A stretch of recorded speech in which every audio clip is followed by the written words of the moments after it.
脂肪唔係壞人，長者修復身體嘅重要營養。今日我哋想同大家講一個好多人誤會咗好多年嘅營養話題，就係脂肪。一講到脂肪，唔少長者即刻諗到肥啊、膽固醇高啊、三高啊，甚至有人會刻意完全唔食油、不食魚、不食果仁。但其實脂肪唔單止唔係壞人，仲係長者修復身體、保持體力嘅重要幫手。冇脂肪，身體修復好慢。我哋成日聽到話要補蛋白質，身體先會好。呢句說話冇錯，但只講咗一半。如果用起屋做比喻，蛋白質好似起屋用嘅磚頭，脂肪就係將啲磚頭砌穩嘅水泥。你可以想象，如果你有一大堆磚頭，但冇水泥，間屋就算起得高，都唔會穩。對身體都一樣，冇足夠脂肪，蛋白質好難發揮應有功用。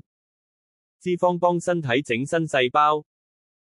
長者跌倒、開刀或者病完之後，點解成日覺得傷口好得慢，冇乜力，成日覺得攰？其中一個原因，可能就係脂肪攝取不足。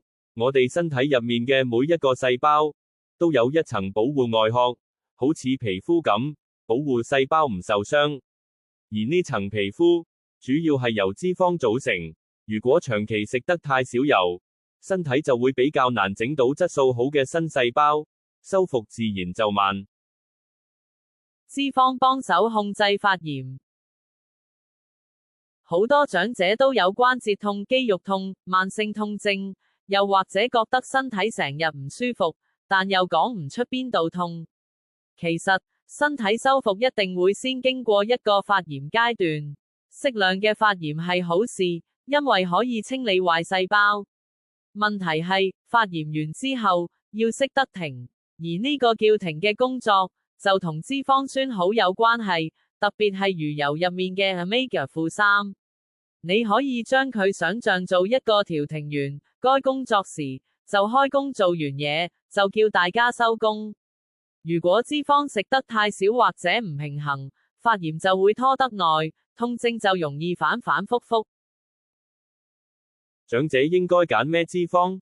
講到呢度，可能有人試過擔心，咁係咪要食好多油？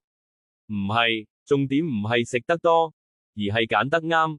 適合長者嘅脂肪包括深海魚，例如三文魚、沙甸魚、橄欖油，用嚟煮餸或者涼拌少量果仁，例如合桃、杏仁，記得要咬得動。至於炸嘢反覆翻用嘅油，太多加工食品就應該盡量少啲。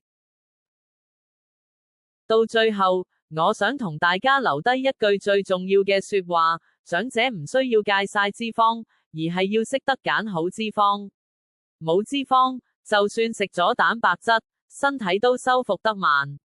下次再聽到有人話我一滴油都唔食，不妨提醒佢，身體都要啲好油，先可以好好修復。多謝大家收聽。